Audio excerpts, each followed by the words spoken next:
Welcome to the DIY Writer Show with the mild-mannered, slightly heroic host, Jeff Bacon.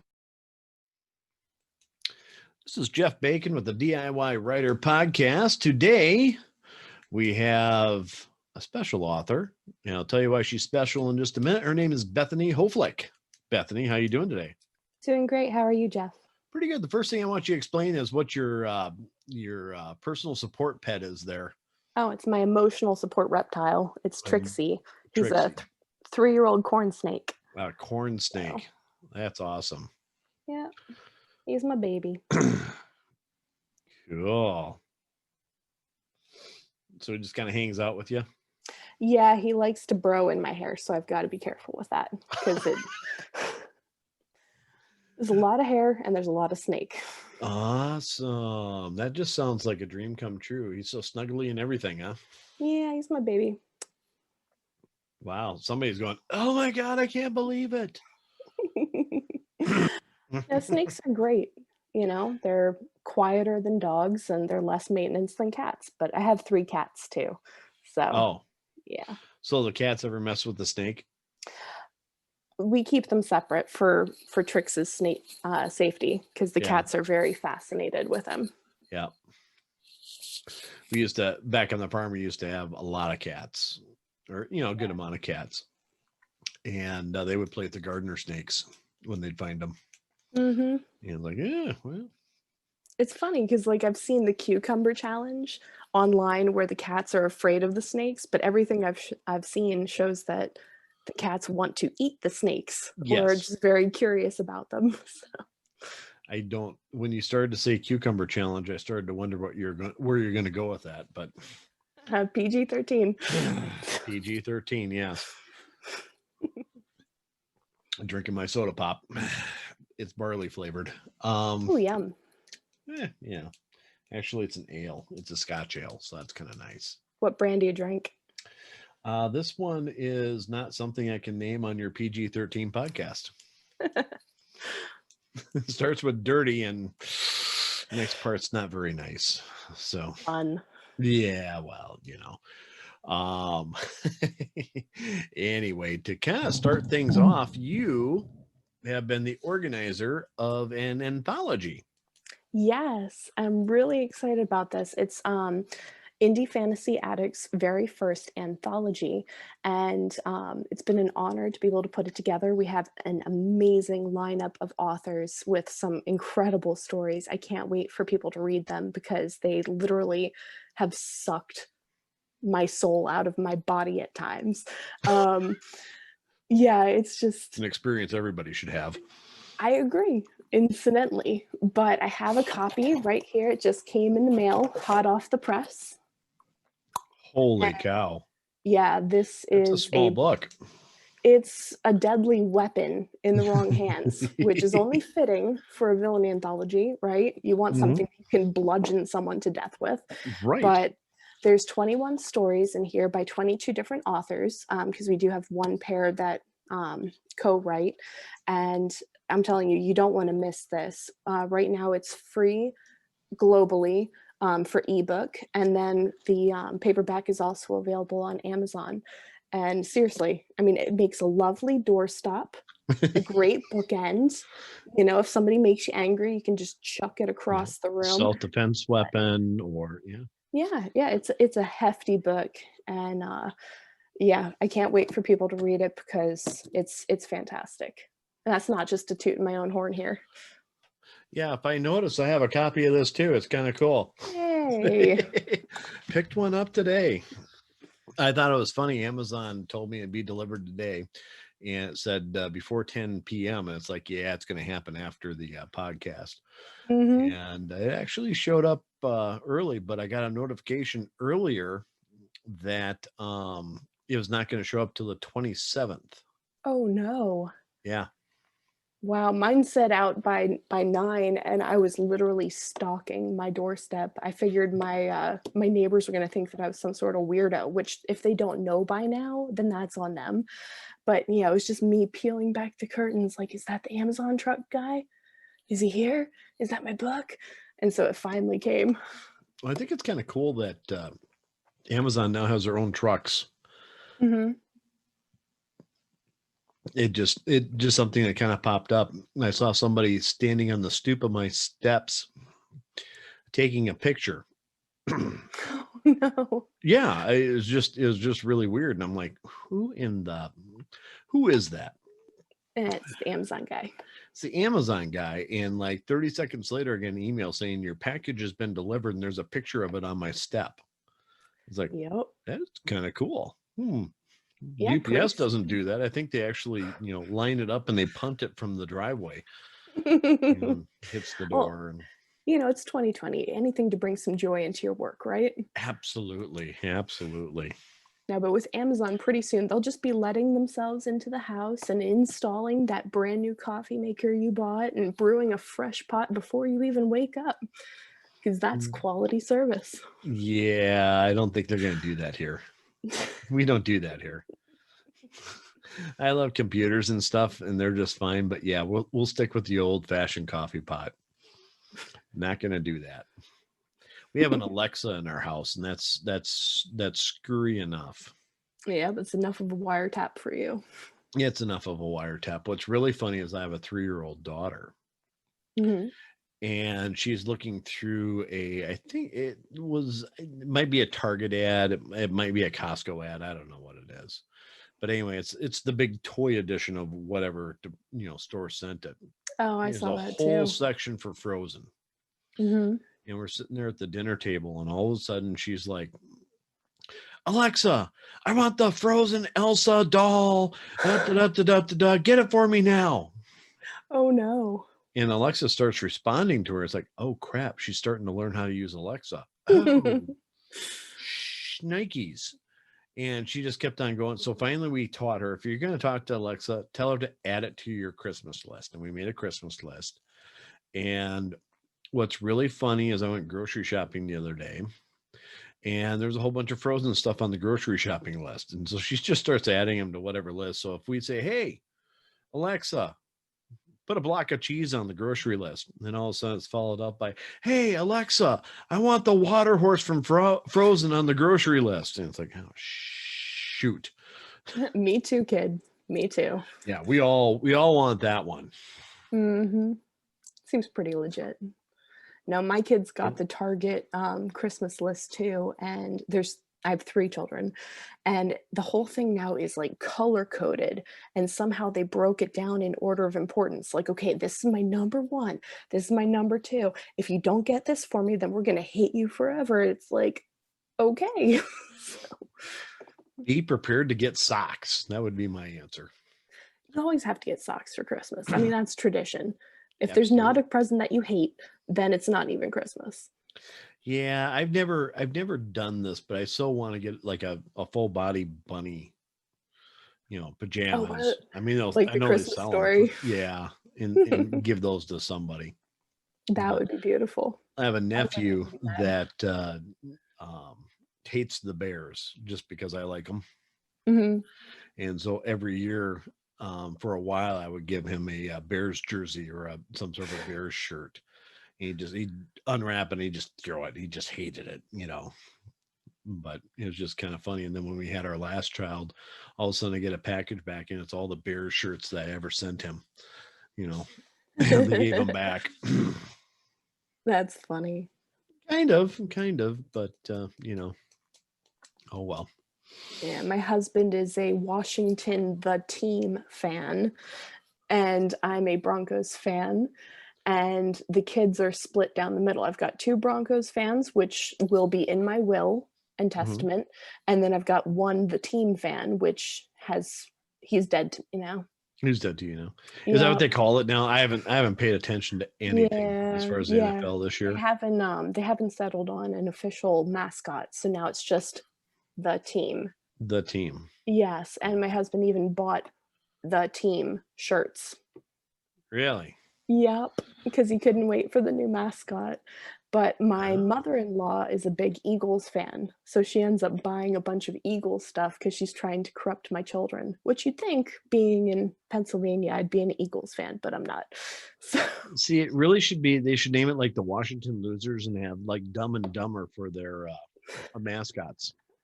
No offense to all of the Washington fans here watching this podcast. Oh no, I totally meant to offend them. Well, I always thought that they should keep the name. They should just change their mascot. You know, a nice red skin potato with a little bit of parsley and some garlic, you know. Uh-huh. Mwah. Yeah. Red skin potatoes. Yeah, that's terrifying. That's right up there with Chargers. I hate the Chargers so much. No offense to the Chargers fans listening in. I mean, football gets a little, you know, polarized here. It's just nice competition, that's all. Oh yeah. Oh, As long as absolutely. nobody comes on and says they're Green Bay Packer fans, I'm okay. You don't like the Green Bay Packers? No, not at all. I live here. Why would I like them? I mean, you're a Bears fan, so that makes sense. I mean, it's probably like me with the Chiefs or with the Raiders. You see, I when I was a youngin, I grew up in South Dakota, which they don't have a team. Mm-hmm. Closest team that South everybody Dakota. loves. What's that? I said because it's South Dakota. Well, yeah, I mean, you know, there's 140 people in the entire state, but the closest professional teams were from Minneapolis, you know, the Minnesota Vikings, you know, Minnesota Twins, and that's what predominantly everybody liked. And I'm like, I'm not going to like them. Everybody likes them. And I just happened to be watching a Vikings game for some dumb reason, and the Bears smoked them. It's like, oh, that's my team. That way I could go to school and say, oh man, my Bears really kicked your butt. And it just kind of held, you know. And as long as it was antagonizing to the Vikings fans, I didn't care. Well, I moved out to Wisconsin, and guess what? The Bears still work. Just to antagonize. They haven't won in a while, but you know what? It still works just to tick people off. Can't believe you don't like the Packers, you know. So every now and then I get like Packers stuff, you know, for Christmas. And it's like, yeah, that's going in the closet. Never gonna wear it. I mean, I'll give it to a kid when they get corrupted. I can sympathize, you know. I'm a Broncos fan. We haven't been good since Peyton Manning retired, so there's that. You know, I was a big John Elway fan. I liked him. Until he became general manager. Well, let's say when he was playing. You know, I don't know. There's just something about him. I always kind of liked him as far as just his attitude on the field and everything else. And him and Dan Marino, I think they both, you know, they both got kind of stuck as far as, you know, I mean, Dan Marino, I don't think he never won a Super Bowl. He never won a Super Bowl. Yeah, he should have. He was an awesome quarterback. They just never, you know, we have Dan Marino. We don't need anybody else, you know, but I don't know. Anyway, we're not here to talk about football. We're here to talk about writing. So, what was it like putting together this anthology, working with a whole bunch of hard-headed, knobby, nerdy little authors that probably drove you nuts every day? No, well, honestly, the authors were fantastic. It's just been a great, it's just been a great experience. And I was really thrilled with just the enthusiasm for the project and everybody's willingness to pull this together, because I didn't know really what to expect. I've been in anthologies, but I've never put one together myself. And so I imagined it would be like herding cats, but, you know, really with just a couple hiccups, everything came together smoothly. And, you know, it was a really enjoyable process, and I look forward to doing it again, you know, sometime in the future when I'm not working on my own stuff. What's interesting is you have some pretty big authors on here, actually. You know, you got Christopher Russell and Jeff Koenig and J.C. Kang and Jacob Sarah Kale Wilson. Yeah, there are some really big heavy hitters. You know, I think we'd be remiss not to say, you know, Rachel Renner, best-selling author. Oh my gosh, I love her books and her story. Like, this is off the record, which I know it totally isn't because this is recorded. I'll just stop recording. Don't worry about it. Hers is probably my favorite in the entire anthology, just because it's so much fun that you have this like chosen one playing off against the big bad, like this antichrist figure, and who's going to come out on top. And obviously it's going to be this chosen one, but they were both forced into this situation against their wills, and it's absolutely hysterical. I was in tears laughing at points. It's just, it's so well done. And I love the humor. I love the playing off the characters and things like that. Every single story in here is fantastic. And I have loved them. But yeah, Rachel's is probably my favorite, even more than mine. Did you read her last book that she just put out? Which one? The Girl Who Talks to Ashes. No, it's on my to be read pile. Oh, you got to read it. Okay. You got to read it. Fantastic. Yeah, I I think it was Hawkins. He put out, we were talking about something, and he said, "Did you read that book blurb?" And I said, and I had, just because it just came out, and it's like, okay, I'll read the book blurb. And both of us were like, "Holy crap, this is like a brilliant idea!" And so, picked it up, read it, and it's like, ooh,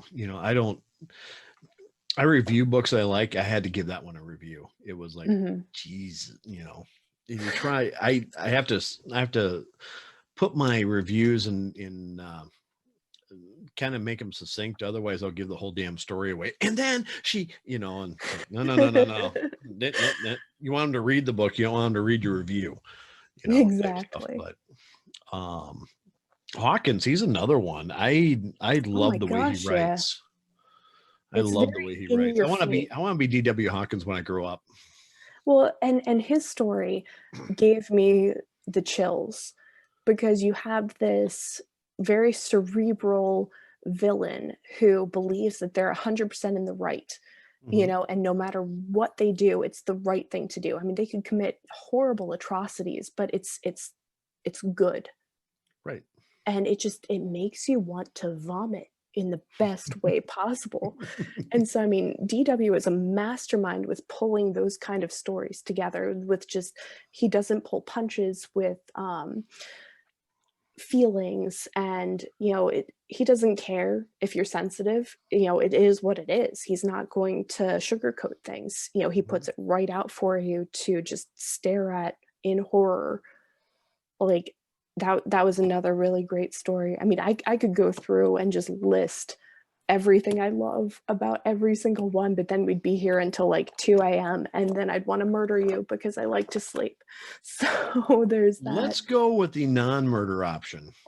But it's a villain anthology. Murder's kind of the point, right? It's kind of a hobby, self-preservation and everything. So, but you being from Pennsylvania, I don't think you'll get here in time to actually catch me. No, I haven't managed to finish my teleportation device. Well, tell me more about your story, because I enjoyed it. Nope, not going to talk about my story. That's not what this is about. But you're in the anthology. We're talking about the anthology. I am, but and your name is right there. Not going to talk. Last name ever. Yeah, I inherited it. I can take no credit for it. I absolutely loved every story, and it is not often that you're in an anthology where you just look at it and you go, oh my God. I mean, this is an awesome piece of work. And the other thing that I just, astounds me is there's so much talent. There's so many good stories, and we're giving away for free. It is free as far as an ebook goes. Yep. Merry Christmas. Happy Thanksgiving, everybody. Happy Thanksgiving. It's Merry free. Christmas. It's free. Well, I mean, we put this piece together for Indie Fantasy Addicts, which is an amazing group on Facebook of readers and authors that just come together and they celebrate books, and if you're watching this and you're not a part of this, why are you wasting your life? Join Indie Fantasy Addicts. We wanted to do something to give back to the group, because the readers in there are the best readers in the world, and they deserve something like this. You know what I love about the group? There is no real self-promotion. So it's not one of those crap groups that, all the authors go, hey, here's my new release, Oh yeah. Yeah. or anything else. I hate that in groups when it's just one piece of self promo after another. I mean, Yep. it's reader promoted. They're the ones who are like, look, I read this book. It's amazing. Mhm. You should check it out too. And we've got games, we've got contests. There's the big summer challenge where you have to read as many indie books as possible and you can win fantastic prizes like signed books. Yep. Hello. It's just it's a fantastic place to be, and I would encourage everybody to join. I gotta say that I had somebody that when I sent them 4 signed books, Hmm. and yeah, I don't expect anything out of that. But then I saw their post. Oh my God, they came, all lined up, and I'm just like, oh, I love her, But it's genuine though. It's not contrived. It's not an advertisement or anything else. It's actually she was happy to receive the darn things, and that kind of stuff. When I see that happen for other authors too, it's just like it's just the sweetest thing. They love reading and they love the authors, Oh yeah. and the games and the challenges, and it's an interesting group to watch. And Hmm. it's one of those groups that when I joined, I looked at it and I said, "Ooh, this is special. This Yeah. isn't this isn't a bunch of lunkheads going, hey, buy my book. This is actually, fans, and the authors participate too. And they say, hey, you know what? I read this story, or I read this novel, or I read this book, and this is awesome." They'll talk about games and podcasts. I mean, they'll talk about everything that they love, and the readers get to know the authors in the group too. And it's like I said, I can't imagine a more perfect group. And there's rules for the authors to participate. Hey, is that a snake? You're happy to see me anyway. No, it's a snake. Oh, okay. Never And mind. he's crawling down my shirt. Uh-oh. Sorry.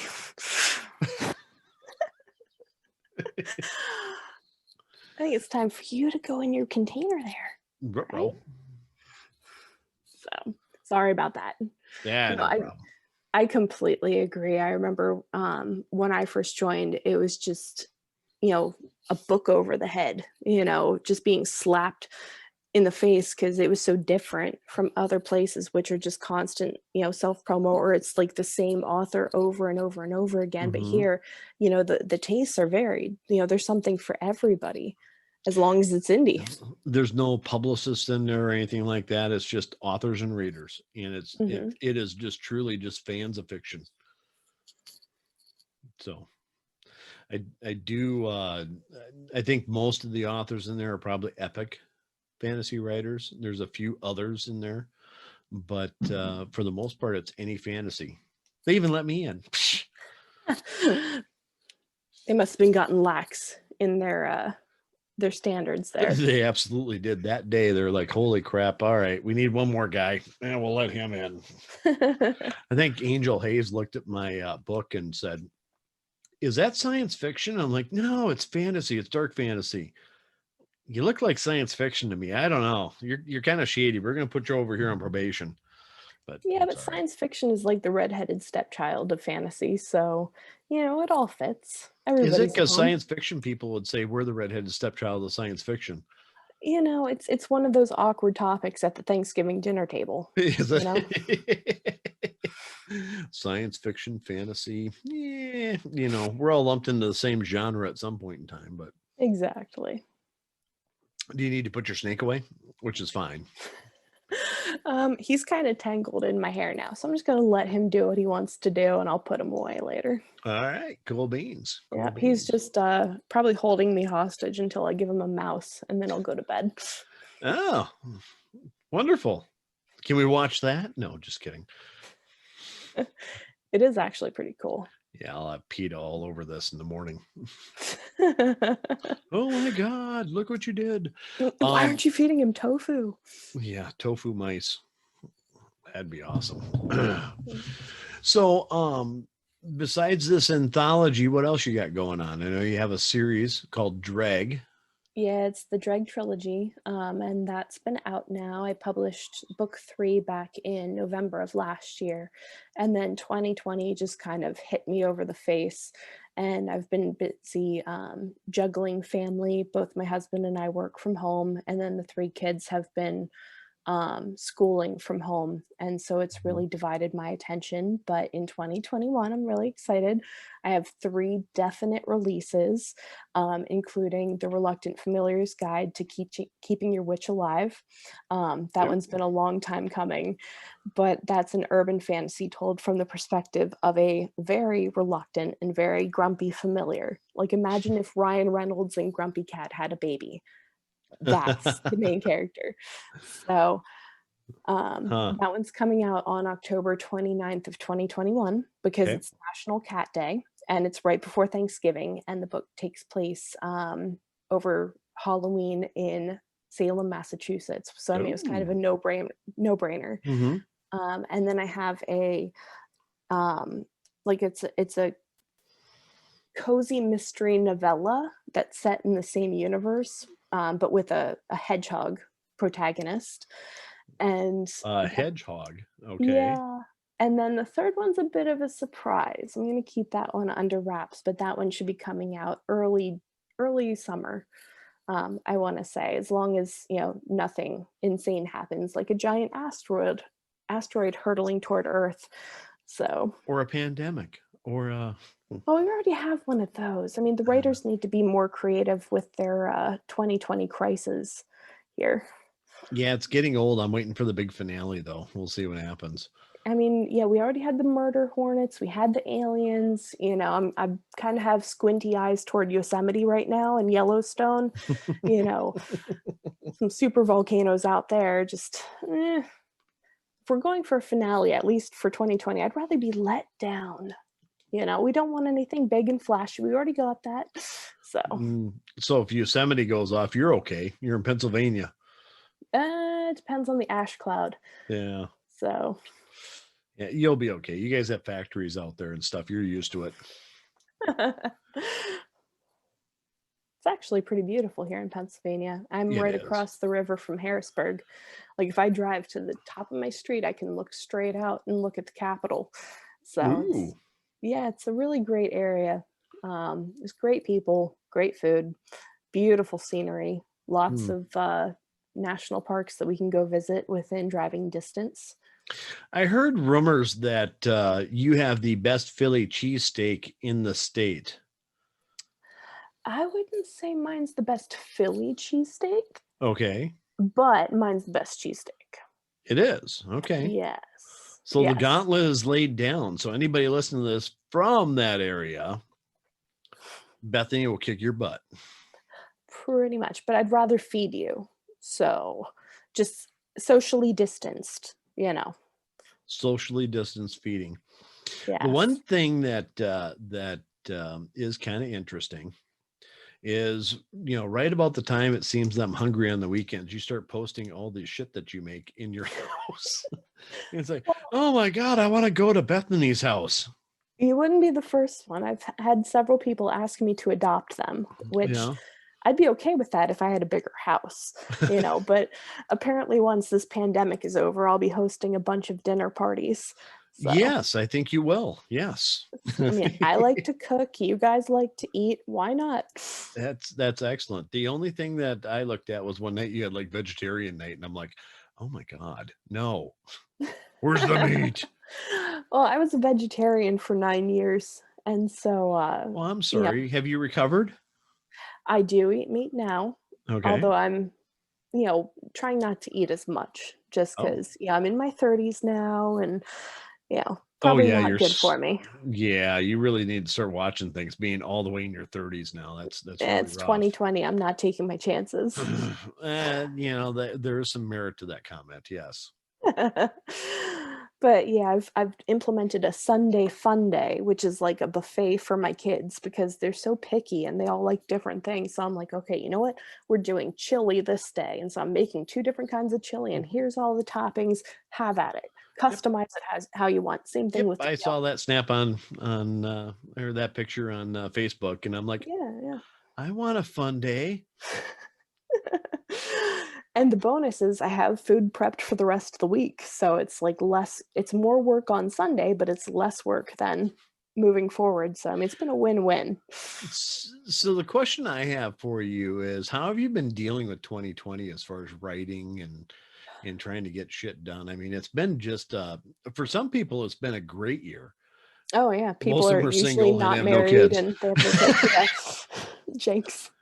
Yeah. No, it's been really tough because my husband's a professor, so he teaches live classes from home. Oh, Yeah, and so I have to be down with the children during the school day and make sure that they stay on task. And Mom, I dropped my pencil. Mom, I can't find that paper that's right in front of me. Mom, I need a snack. And so I'll be busy trying to work on my stuff, and then every 5 seconds it's getting up to be their personal assistants. So I mean, it's been challenging, definitely. Trying to squeeze in time just to write. um like I said, I had planned on releasing Reluctant Familiar this year, but just the time constraints and my family comes first before anything. hmm um and so it's been really hard trying to keep everything balanced. And I think I finally found that balance, and now I finally have time to write. I've managed to kind of settle into a routine. um so hopefully that'll help moving forward with my books. But I'm really optimistic moving into 2021. It's been a learning experience. The anthology's been my biggest project yet, and I managed to pull that together. So As an author, speaking from, I guess, instead of an interviewer and author in the anthology, it was almost magical the way you pulled that stuff together. You and Angel Hayes, another author in the book. um I'm not sure what we would have done without you guys. I mean, it obviously wouldn't have happened. And the fact that from my perspective, it felt like it was almost effortless on our side. I well, mean, it thank was just you. everything was like boom, boom, boom, boom, boom. And the posts were appropriate at times, as far as the timing goes. So, oh, by the way, get off your ass and do that, or get off your butt and do this. Sorry. Well, it's important to note that we wouldn't have an anthology if it weren't for the authors who participated. So the fact that you guys had your stories and submitted them, that's the big thing, because without the stories we wouldn't have a book. So And by the way, it's a really hefty book. It's 2.58 pounds of paper. It is an incredible. I was so impressed when I opened it up. I picked up the package and I'm like, oh my God, are these the bricks I ordered or the books? I'm not sure. no, it's a beautiful book. And it has all the graphics that I wanted and all the epigraphs and everything. I don't know if people were able to see this. Yeah. I Yeah. mean, in the quotes right before every story, you pick those out and they just are freaking perfect. I mean, Thank they you. like I said, the whole thing is just, so well put together. Well, it was And fun because I read through all the stories and I wanted to pick something that fit the tone of the story. The quotes about the villains. And so each one of those is customized. And it was so much fun to do. like I said, from that perspective, and as far as the layout goes and everything else, kudos. Thank Absolutely. you. Great job. Thank you. So what else is going on? Not much else. Same crap, different day, Same crap, basically. different day. So what's your writing process look like? Well, I'm trying to reform myself as a pantser.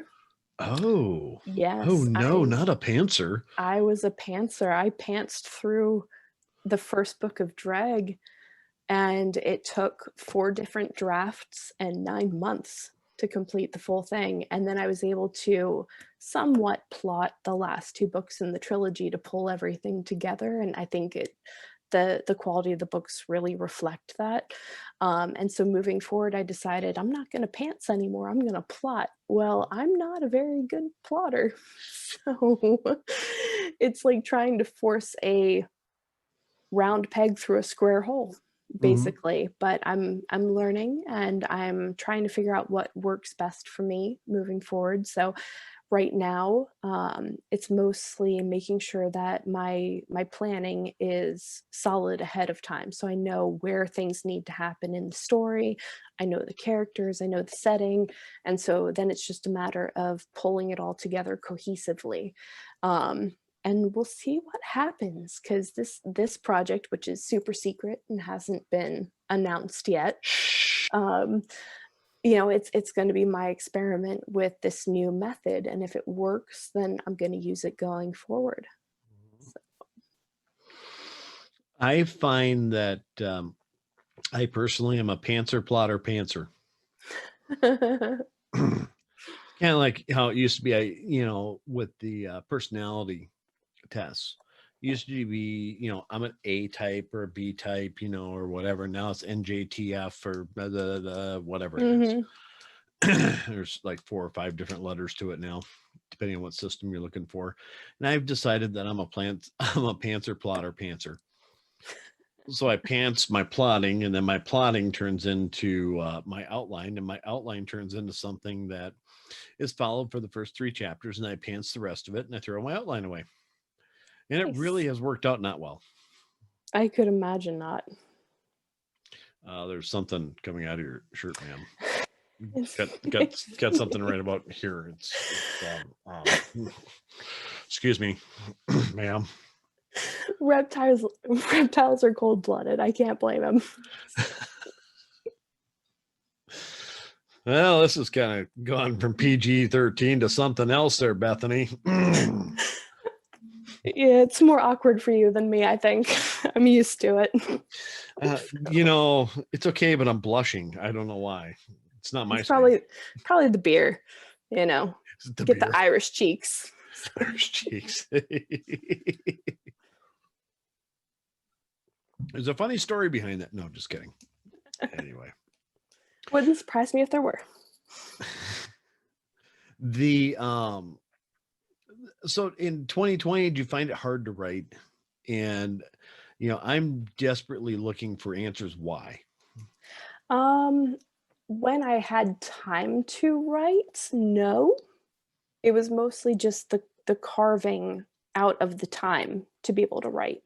That was the challenging point, and for me, I need to get into a certain headspace. I like to review what I wrote the day before, and then Mhm. I, jump into the next scene. And so I'll be writing, and then suddenly I'll hear somebody, Mom, I can't find a sock. Like, it's in your drawer, or Mom, I need a snack. The pantry is open, and that would Mhm. just jar me out of being able to write as much as I needed to. Sure. And so, now, like I said, I'm finally striking a balance with what I need to do in order to meet my goals for 2021. But yeah, 2020, it's been a learning experience, and I think it threw everybody for a loop. Very few people were able to continue their usual output, um, what they had been doing before. Because I mean, I went from having the kids in school 5 days a week to now having them home 5 days a week. Well, Mhm. 7 days a week. Well, 7 days, yeah. It's not like I can just yeet them out of my house for the weekend. Not that I've thought about that. Totally, No, totally haven't thought about that. no, not at all. Mm-mm. Love my kids, just don't need to see them all the time. You're best seen but not heard. Oh God. No, You know, they're good.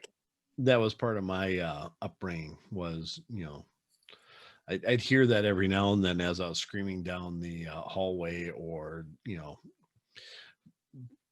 running from the kitchen to the living room, doing God knows what I was doing. But I was evidently kind of a wild child. I don't remember that. I remember being a perfect angel, but my Oh, of mom has a different course. story. And Of course. yeah, I don't know what kid she was looking at. I think it was one of my younger sisters, but I'm pretty sure that she's confusing me with them. No, I totally, totally. I can see you being the angelic child. Never a Mhm. problem Absolutely. whatsoever. Yeah. See, it's completely a sellable story. Completely. So what's it like? So you live right outside, you live in the suburb, I assume? Yeah, I live Yeah. in the suburbs. In central Pennsylvania. We're across the river from Harrisburg. It's a nice, quiet town. We've got a train yard that goes by a Dairy Queen. Wow. I sound like a country bumpkin right now. Yeah, we got a train yard and we got a Dairy Queen. And next week, the Ace Hardware is going to be opening up. It's going to be really exciting. They're going to have dollar hot dogs and everything. That doesn't help my position because we're getting a Family Dollar. So. Oh, upscale shopping. That's awesome. But no, it's quiet, and the people are usually pretty nice. So it's it's a good area to raise a family, I think. Not too busy, not too rural, very few serial killers. So yeah, that's cool. That's cool. Unless that's the stuff you like to write about, then it's like you'd like to have this stuff in your backyard. You're living in a rural area when a Family Dollar opens up and it's an economic boom for your town.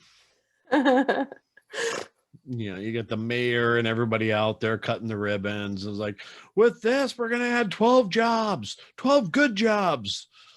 Well, I don't think it's going to get that far. Oh, okay. Not. Yeah. Yeah. But they have some amazing deals on stuff, I hear. I've never been in one. Really? Oh, yeah. I'm sure it's an experience. I'm sure it's an experience.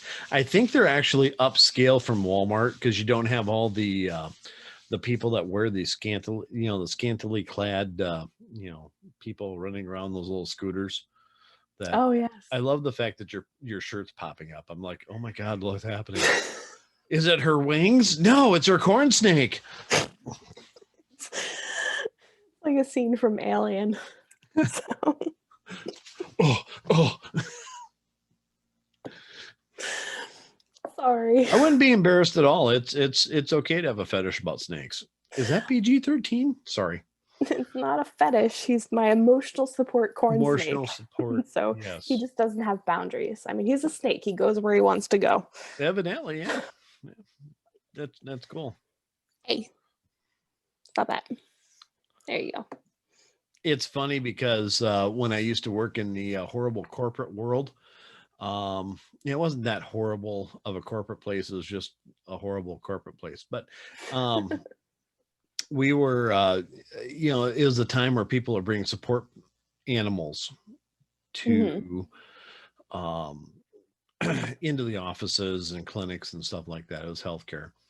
And that's one of the conversations we had is, my emotional, support boa constrictor, that'd be fun, and, half the people in the office are scared of snakes. And it's like, oh yeah, that See, that's why it's emotional support, because the people who hate snakes are probably the ones that you want to keep away. Right. That is part of it. Yes. Because who wants to talk to those people who don't like snakes? Not me. It's just a snake. It goes with my emotional support mice and my emotional support tarantula. My daughter wants a tarantula, and really? I am totally on board with that. My husband, though, threatened to leave me if I ever brought a tarantula in. So now I'm just trying to decide which kind of tarantula I want. Oh yeah, that makes a lot of sense. That sounds about right. That sounds about right. No, now we just need emotional support tacos. Ooh, that sounds good. Tacos. Yeah. So you ever done one of those big, huge taco bar things, and we're now talking about food on your Facebook page. I've done one here at the house. Yeah. With all sorts of different toppings. And a homemade pico de gallo that was the closest experience to God that you will ever experience. I don't know. I've been pretty close to God. So, you're going to have to explain that one to me. You've never experienced my pico de gallo. Oh, okay. So just saying. So, nope, don't go back in my hair. Okay. Take one bite, bright lights on the end of a tunnel, that type of stuff. Pretty much. Wow. Well, so you put yeah, I'm sorry, I can't even talk. Hallucinogens in it, huh? No, but that's a great idea for next time. That's a great idea. I was talking to some friends back home, which is South Dakota, and they were all excited that marijuana has been legalized, both medical and recreational. It's like, ooh, And then cool. meanwhile, Oregon's legalizing cocaine. So Well, Oregon probably needs some cocaine. yeah, but they banned straws, so people are probably having a bad time. You can use anything for a straw when it comes to cocaine. I mean, come on. You don't have to be picky. You don't have to be plastic straws. No, I've seen it's people definitely roll up paper and, it's a changing climate. So congratulations to drugs for winning the war on drugs. I was watching a podcast where they were talking about how drugs actually used a good amount of guerrilla warfare to win this war. Yeah. They laid low, they looked like they're going to lose, and then they came back. And it's like, oh, yeah, that's true. The war on drugs. What's your mug? Is that the Tasmanian devil? Yeah. That's amazing. He I is love my that. inspiration for everything. Well, obviously. Why wouldn't he be? Absolutely. I've got all sorts of Taz stuff around here. I'd show you, but the mess in my office right now is almost unbearable. So It looks so clean. You have a chess set in the background. You've almost fooled us into thinking you're one of those high class English lit people. there is no class here at all. I sometimes authors ask me about that, and I was like, "Is that really your library?" No, it's it is a $45 vinyl sheet that I found on Amazon. Yeah, it's hiding my treadmill and my coffee pot and my printer and a bunch of other crap no one needs to see. So that's the secret. That's what I need. It'll hide all of my white walls here. Do good, be good. I see that. Yeah, that's my husband's. He saw it when he was out and he's like, I need that because I say it all the time. And I'm like, yes, you do. Which really coincides with the villain anthology that you put together.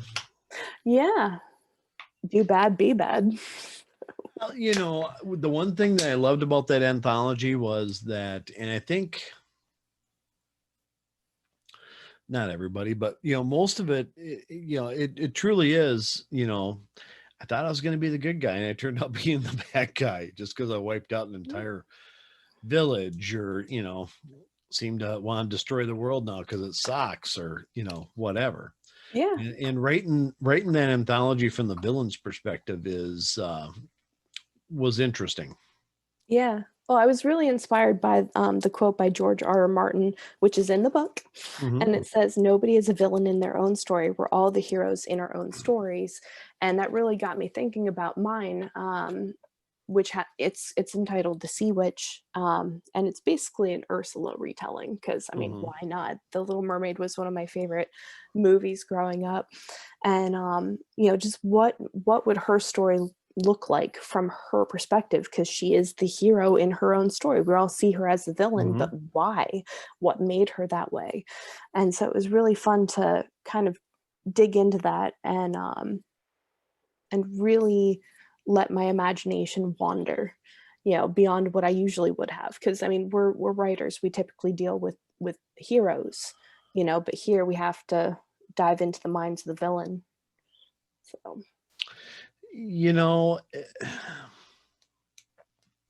yours was an interesting story in that aspect because it does take, I mean, my middle daughter is a big, Ariel fan. She loves Little Mermaid and everything else. And, so of course I've read every book that Disney put out on it. I've watched the, movie like umpteen times. You used to have the VCR tape and you plug it in and just set her down for 2 hours and there you go. And she watched The Little Mermaid. My youngest one right now is into Frozen, same kind of thing. yeah. But Ursula, and then in the second one, her sister, you always look at them from a certain perspective, and then you read your story and it's like, you know what? You almost, I mean, the villains you see usually hate them right away, and it evokes that type of feeling. In the stories throughout this book, you look at the villains and you say, you know what, they're really just, misguided fools, or they're just really, they really meant well. Well, and that's what it is. We're all human, unless they're dark elves or fairies or mermaids, but they're all just people, and people are making the best decisions they can, and sometimes they make the wrong choices, but we can understand why they make those choices. To them, it's the best decision, the best path forward. And it just kind of screwed me up big time reading some of these stories, because I could start empathizing with people that I thought were absolutely vile. And I'm like, oh, time for another therapy session. Well, we're talking about D.W. Hawkins' story before, and the entire premise of that, as far as I can tell, is depraved indifference. Yeah, it was just, well, there isn't really a good guy in there at all. Yeah. Even the guys you kind of associate with would be like, yeah, they're terrible too. That's all right. It's just different levels of terrible. Pretty much the lesser of two evils. Something like that. So your corn snake, I forgot. What's its name? Trix. Trix. We call him Trixie. So. You call him Trixie? Does he identify as a Trixie, or is he more of a trickster? Oh, well, no. He's definitely a boy, that's for sure. All right. Cool beans. Yeah, and he's getting hungry, so I'm gonna have to get going soon. Yeah, I understand that. Yeah, we're having a nice juicy turkey for Thanksgiving. He's gonna have a nice juicy mouse. Oh, so I don't know much about corn snakes, but do you feed them once a day or once every couple days? Once every 7 to 10 days. Oh, Now really? that he's an adult, yeah. When they're really little, you want to feed them every 5 days, but when they hit adulthood, you do it once a week, once every 10 days. And obviously if they're shedding, then you have to kind of wait until they're done, because they won't eat then. So they're very low maintenance pets. Yeah, I was gonna say it. I tried that with a dog once. It didn't work out well. Just kidding. Anybody listening, I'm just kidding. It's a joke. We like dark humor here. Absolutely. There's no other kind. That and sarcasm. Yep. All right. So is there anything out there or anything that you want to say to the rest of your readers besides, divulging that big surprise on this show? That's gonna wait. So, but nice try. You're a hard nut to crack there, Bethany Hoeflich. I am, but no, it's just, I appreciate all of my readers and everybody in IFA. You guys are the best. Oh no, you're the best. No, I'm not. But I couldn't ask for better people. And big shout out to the authors who participated in the anthology. Couldn't have done this without you. And I'm so happy with how everything turned out. I can't wait for people to read it.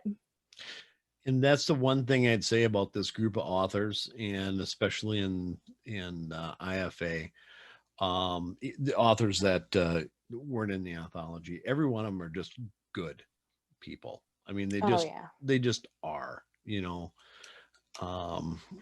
Good authors, good writers, good storytellers, and just out and out good people. I just honestly, every one of them. It's a great bunch of people. Big shout out.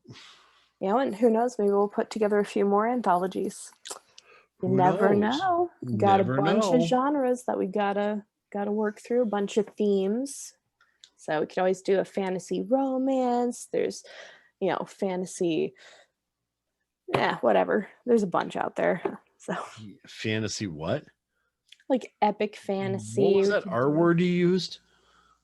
I didn't use an R word. You did. Just fantasy anything. Romance? Oh, that's what it was. Yeah. Ugh, God. Oh God, Stop the horror. So. Oh, I need another drink after that one. Well, don't worry. You can sit that one out. Thank goodness. 'Cause, it'd be a really, really short story. It'd be like, yeah, I ordered a pizza, a fancy one, and had beer. Oh man, light some candles and call it Light a some night. candles, and not just any candle. It'd be like one of those cheap Scentsy ones that you get at Walmart. The pine smelling one, so it smells like a cheap car freshener. It's all about the effort you put in. Yeah, I think I'd probably title mine 50 Shades of Dumb, just because every woman would read that and go, Jesus, and he's married. God. Yeah, how did that happen? Huh. She must have been drunk or something. I don't know. That's pretty funny. Yeah, kind of. Yeah. All right. Well, I'm going to let you go and to feed your corn snake. And it's not often we have multiple guests on the show, but I appreciate that. Yes. Well, he's the real bestseller right here. So he's never mind. I'm not going there. I'm not going there. Had a joke. Not going to do it. PG-13. Absolutely. Anyway, I want to thank you for being on this podcast, especially so late at night. I also appreciate all the work that you've done in the book From the Shadows, available on Amazon now. No, thank you so much for having me, and thank you for being a part of the anthology. It was absolutely my pleasure, and I always love being the junior author on everything. So anyway, this is Jeff Bacon with the DIY Writer podcast, bidding you a good day. Keep your chin up, and if you wouldn't mind, follow me on any medium that you happen to be listening to this podcast on, and also subscribe to my YouTube channel and help keep this channel just rocking for all the wonderful authors that are on it. Thank you much, and have a good day.